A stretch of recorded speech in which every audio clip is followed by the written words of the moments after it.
In today's show, the Blazers kicked off a daunting stretch of the schedule with a big ol' loss to the Kings. Can we find something to build off from this game? Anything? I bet we can. Welcome to Locked On Blazers. Let's get into it.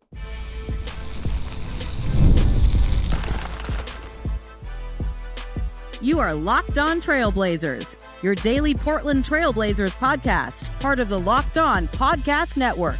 Your team every day. What's up, world? It's your past first point guard and Trailblazers reporter Mike Richmond. You are listening to another episode of Locked On Blazers, part of the Locked On Podcast Network, available wherever you get podcasts and also on YouTube. Thanks for making this show your first listen. Coming at you each and every weekday, Monday through Friday. So make it a part of your daily routine. Make it your first listen and tell your friends to do the same. It's Locked On Blazers, your team every day. In today's show, we're going to talk about the Blazers' loss to the Kings, 111-98. Not as close as the final score suggests. The Blazers kicking off a stretch of 7 games in 7 different cities. Woo-hoo-hoo. A little 2-gamer, Sacramento, and then the Clippers in Los Angeles. Back home for 1 against OKC, and then back out on the road for 4 more. That's how you get 7 games in 7 different cities. The beginning of the schedule was always going to be challenging. They had 3 at home. They went 1-2. Now it gets a little dicey. We'll get into this Kings game, do our fastest recap in the West. I'm going to find some things to be, I don't know if hopeful is the right word, but I'll offer some positive spins on a gross night. This whole season is about hunting for incremental improvements, and I think we saw a little bit of that. And then I want to ask the question to end the show: where's the Deni game? Where's the Deni game? Deni Avdija has struggled in the first 4 games of his Blazers career. It is admittedly 4 games of his Blazers career. It is nothing to be worried about, quite frankly. But it is. I want to talk about sort of how the Blazers can unlock Deni a little bit. How can they get more out of him? Because I think it's more strategic and some of it is just like he needs to make a couple more shots. That's what we'll do to close the show. First, let's do what we do. Fast recap in the West. Boy, was the first half of this game gross. Yuck. Blazers lose 111-98, but it started just gross. Blazers trailed 7-0 out of the break, spent over 3 minutes before they get their first bucket. But despite a pretty rocky first quarter in which they only scored 20 points, they're in the game. They're down 25-20 after 1. They're in the game. Second quarter, more of the same from the Blazers, and find themselves when DeMar DeRozan hits a buzzer beater from the left wing, a little midi from DeMar, turning back the clock because he doesn't turn it forward. Find themselves down 8, 51-43, but they're down 8, right? They're down 8 at halftime, and I don't think any of their starters had played well in the first half. Like Jeremy Grant, who had been excellent in the first 3 games, nothing. I guess nobody really played well in game 1, but Jeremy Grant, who'd been good for him. Anthony Simons, who had a nice game on Sunday. DeAndre Ayton, who had a nice game on Sunday. I didn't think he played particularly well in the first half. Toumani Camara was in foul trouble. Deni Avdija has been struggling and continued to do so. But they're only down 8, and it's like, well, all they need to do is play okay, because the Kings haven't, when you are up against a team that's a little more talented than you, which the Blazers are going to be often, playing poorly and hanging around is a great place to be, because either you kept yourself enough in the fight that you're going to get there, and this is exactly the formula that allows you to get there, or the flood's coming. And the third quarter, the flood came, the water's done risen, and the Kings scored 38 points and ended the game. 89-71 after 3, ball game. Leads swelled in that fourth quarter, but it got up to as many as 22, but what are you going to do? Excuse me. Kings led by as many as 26 in the fourth quarter. But what are you going to do when you're down 18?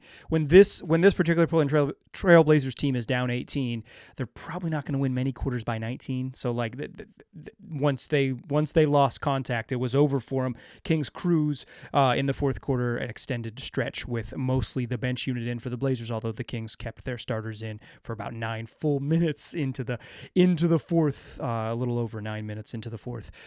That's your fastest recap in the West. Blazers lose 111-98. This was just a yucky game for the Blazers.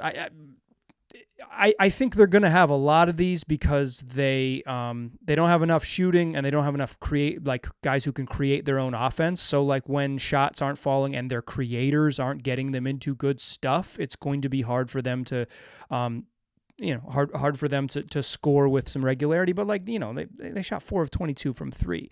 I think the 22 number is glaring. That's a small number of attempts, but 4 made threes. You're just like, I don't think you can win an NBA game making 4 threes.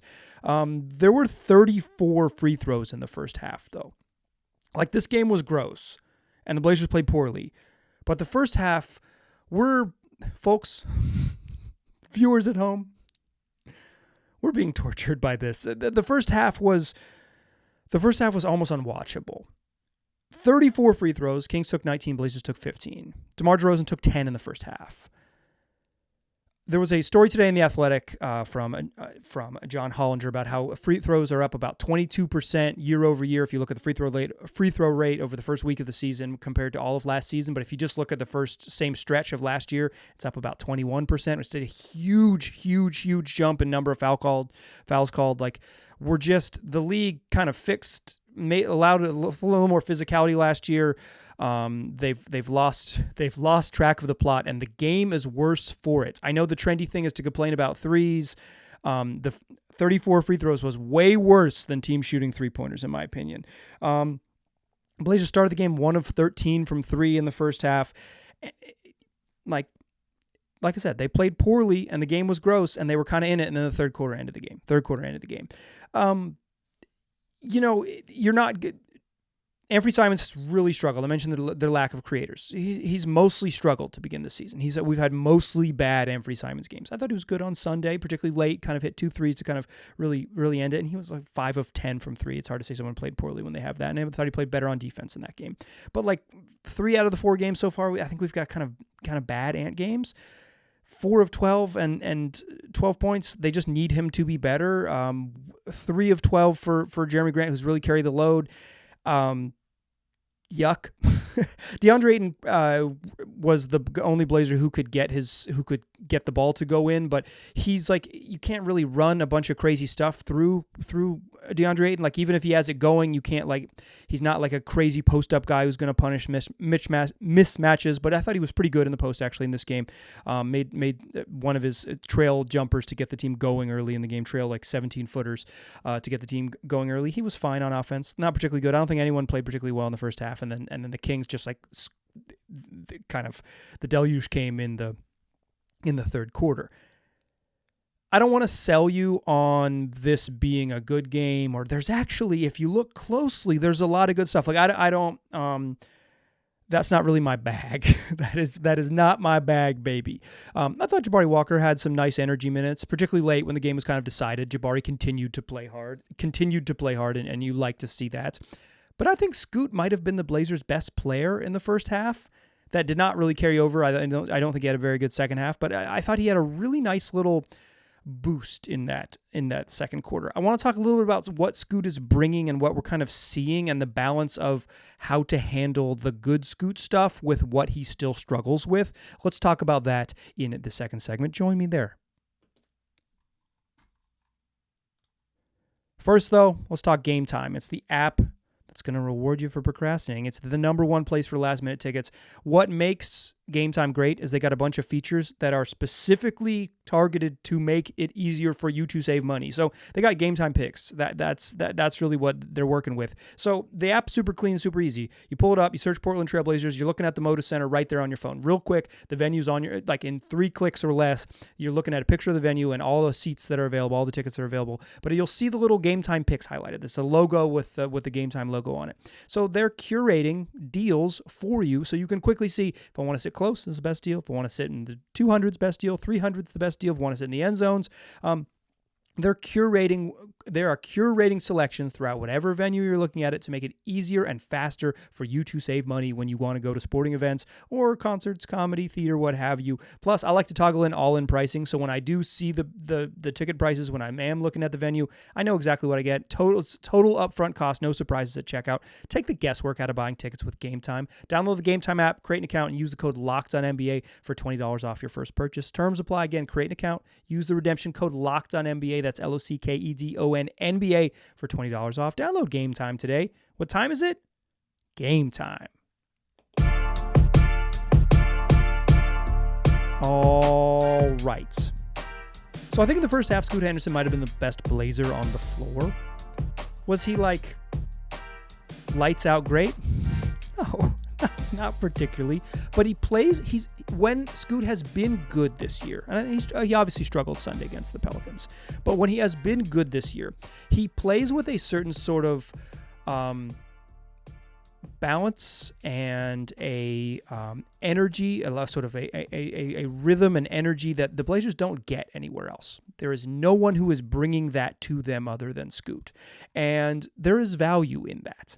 He still has his warts. Like even in this game where I thought he played well and I thought he attacked smart and looked, strong and on balance and sort of in control, he still just wants to get back to his right hand so much. He got blocked inside on one on the left side because he pulled it back and went to his right hand when it could have been a left-handed finish. But he plays with a verve that they don't get other places, and he plays with a rhythm they don't get other places. Particularly when Anthony Simons is just going to be as stinky as he was tonight. Like Scoot was really a necessary changeup. I don't think we're at the point where like Scoot Henderson is the Blazers' best point guard. We're not there, but tonight he was. Tonight he was the Blazers' best point guard. There's no doubt about it. And I think the more he closes that gap, what you want him to do is close the gap when Anthony Simons plays well and Scoot also plays well. But the more he closes that gap, the more you kind of think about like the bigger picture with the Blazers. What do they need to do to kind of get the most out of Scoot? Some of it is skill stuff with him. The Kings in the second half to make it harder on him. So like Scoot in the first half, he gets it going. The highlight play of the first half for Scoot is they get a stop. Jeremy Grant contests a jumper from De'Aaron Fox. The Blazers get the rebound and they push with the clock ticking under 10 seconds. Scoot Henderson pushes hard with his left hand, gets up on the left wing, goes around his back without dribbling, kind of like the pass it around your back, gets into the paint and just sees Jabari Walker and flips it to him, and Jabari puts up a little floater, and it swishes through at the end of the first quarter buzzer. It is a great, fun play, and it speaks to something that I don't think anyone on the roster can do. Can they make plays at full speed, be creative, and set guys up? Scoot he's not throwing these like crazy highlight passes, but he gets guys in their spot, and he has done a good job this year of keeping his dribble alive in order to give himself more time to survey, to read, to do all of those things. And he forces I would say in the first half of this game, if he wasn't their best player, like if you think it was DeAndre Ayton, sure. I think he was the player that gave them the most chances to have a positive possession with the way he played. The most positive possessions with the way he played because of his ability to create. They need that skill set. Some of it's just like the skill set that they're lacking on the roster is like someone with some creativity off the bounce and some playmaking, and Scoot has that. And he's sometimes he's a click late on some reads, and obviously, like I said, he's super, super right-handed, and I think that's some struggles with him. But I think we've seen more good moments from Scoot than like truly negative ones, because you can see like, okay, like even in game one where they got absolutely blown out by the Warriors, I thought Scoot had a moment in the second quarter where it was like, hey, that's it. That's exactly how you want him to play. Obviously played really well in the first game against the Pelicans. He was just like legitimately very good. Struggled on Sunday, but he comes back, and I think he had a kind of a similar game to game one where it's like things weren't going right for this team, but Scoot is the guy who kind of like gets things in order. Scoot is the guy who adds a little bit of pop, a little bit of flair, a little bit of creativity to kind of get them in to break some rhythms.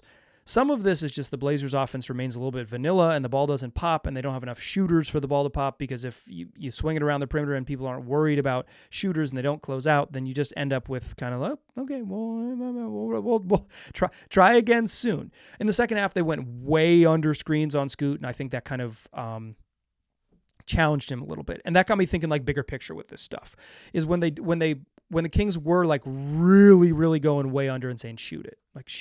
And I haven't mentioned Scoot's stat line. So let me do that. He finished with 18 points, 4 boards, 5 assists. He had 5 fouls, and he turned the ball over 4 times. Fouling and turnovers have been a problem his whole career. Still will be. I think the 5 assists, 4 turnovers was not exactly this like really special game. I don't even think he was very good in the second half. I'm not trying to sell you on that. I'm trying to sell you on incremental growth and on a season that is going to be filled with a lot of these where the Blazers lose 111, where they lose 111-98 and they weren't that close, down 26 in the second half. The Blazers ripped off a 13-0 run in the fourth quarter to cut the lead to 99-86 with 5:25 left. They're down 26. They rip off a 13-0 run. The Kings score. Blazers, I guess they got another bucket. You could call it 15-2. I'll call it 13-0 though. It's like, they make a crazy push and they're still down double digits and the Kings score a couple buckets with 5 minutes left and the game's over, right? Like, that's why the Kings starters stayed in for 9 minutes because the Blazers made a little charge in the middle of the fourth quarter. But like thinking about like so I'm not saying that Scoot played like particularly well. I'm not saying he was particularly special, but he has a way about him that the skill set that they don't get other places. He has to be able to score to be viable. You can't be a pass first point guard if you aren't someone who can score a little bit. Like you can be someone who sets guys up, but you have to be able to score to play point guard in the modern NBA, particularly as a starting point guard in the league. You have to score. So the shooting is going to have to be a thing for Scoot. But, he took 8 free throws in the game, getting himself to the free throw lines. Everybody took free throws in this game, but 34 in the first half. But like getting himself to the free throw line is huge. The ability to get into the paint and get fouled is huge. It's huge. A skill set that they desperately need. The ability to beat guys and get to his spots. He had a really nice drive in the second half, smoked the layup, but hard right to left crossover, gets himself to the paint, misses it. Jabari Walker dunked home the rebound. Jabari played with some energy. Way to go. It was and one as a put back dunk too. Way to go, Jabari. But I think what they need in the future with Scoot is a big man who sets screens and rolls harder. DeAndre Ayton doesn't really set hard screens and he doesn't roll. He's not like a hard roller to the rim. You never see DeAndre Ayton make like a crazy hard dive to the rim. When Scoot and him have connected, they've kind of connected on a good rhythm. DeAndre Ayton makes his way in there and Scoot lobs it up to him. Donovan Clingan is a good roller, but he's not a good screener, but he's not this great roller. He's good at kind of like rolling in and finding a little bit of space, but they tried to connect on a lob dunk and Scoot was a little bit late throwing it to Clingan. He could use a good roller or a good pick and pop big, and he could use more shooting around him. But so much of like how to maximize Scoot on this particular roster is just playing with a little bit more freedom to push. And some of that is just playing a little bit faster, not running at every opportunity, but getting into stuff faster.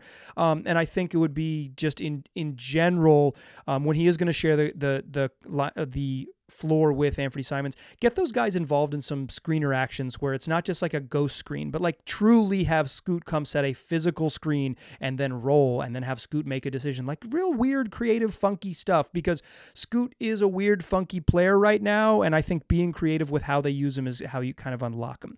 Speaking of creativity, that's what they need to get Deni going. I'm watching this season and like, I get it. I'm not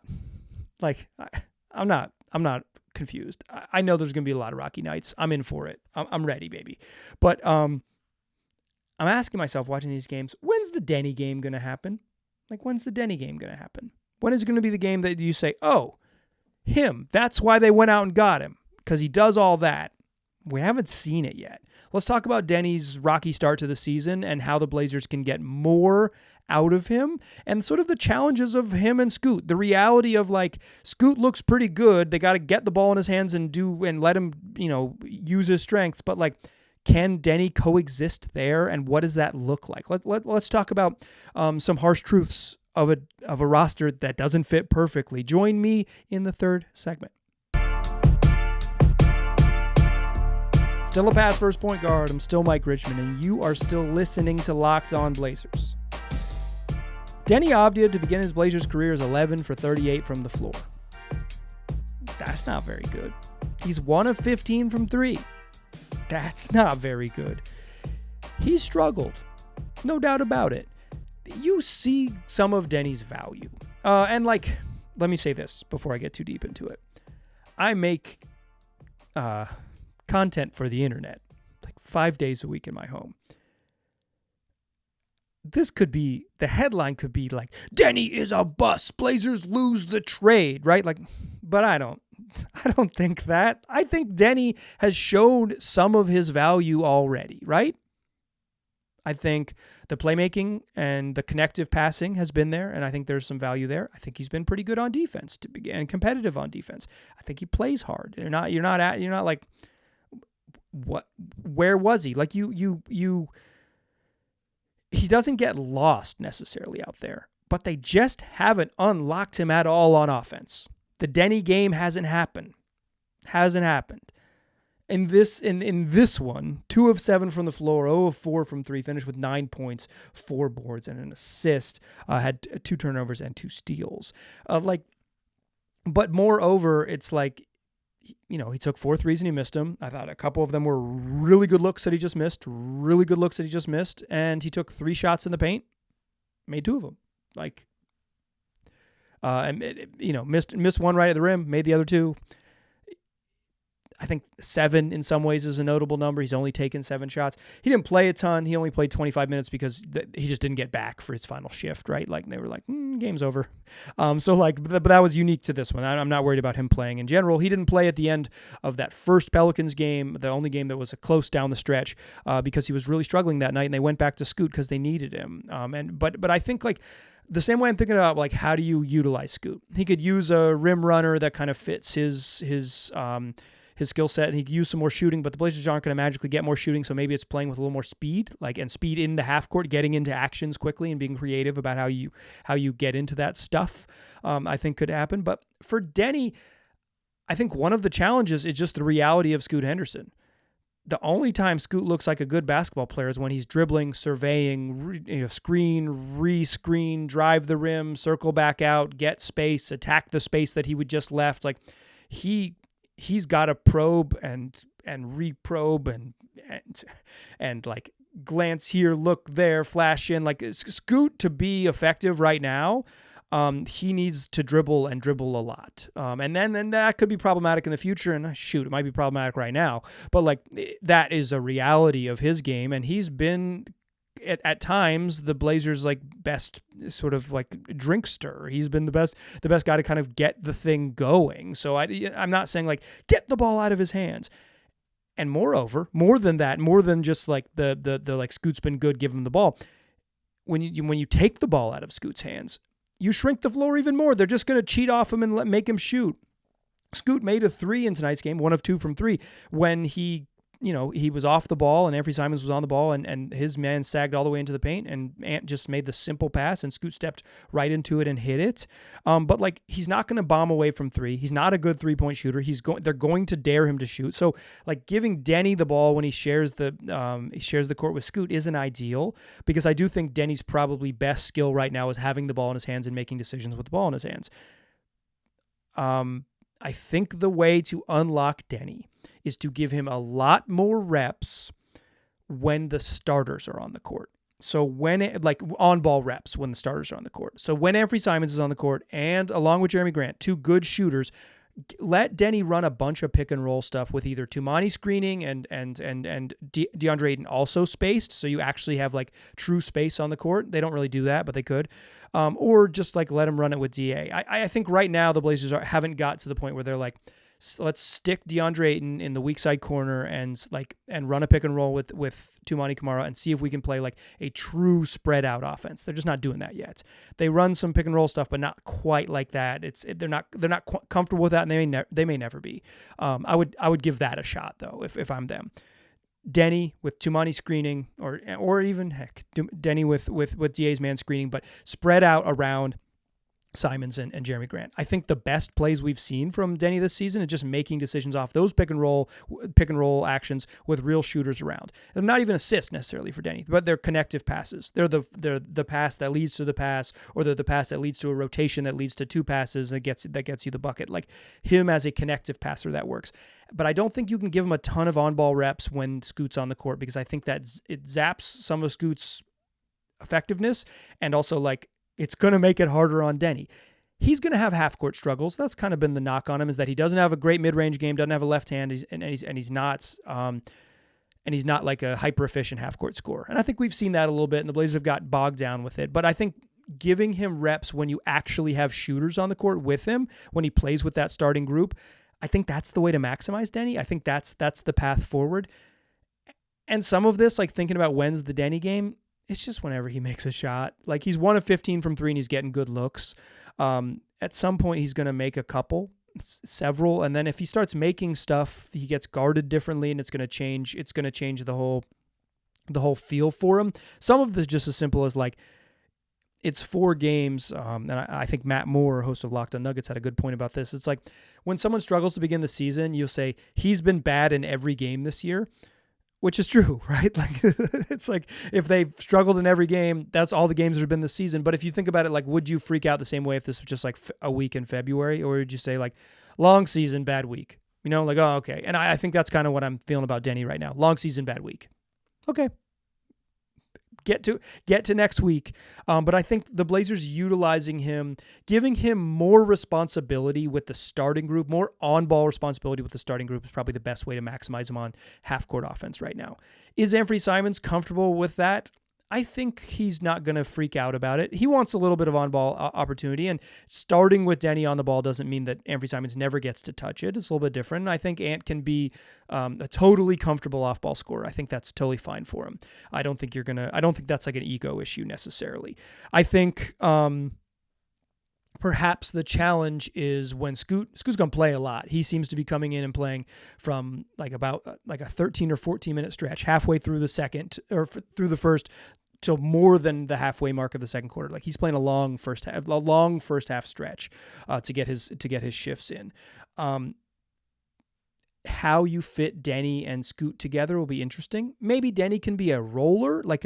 Again, this is you kind of need DeAndre Ayton to be a spacer in this. Like you need him to be willing to like get to the corner, get to the 3-point line, and like be willing to shoot.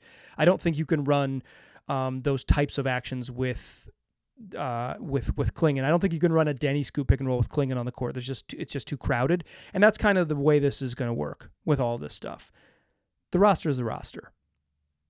They didn't shoot well in this game.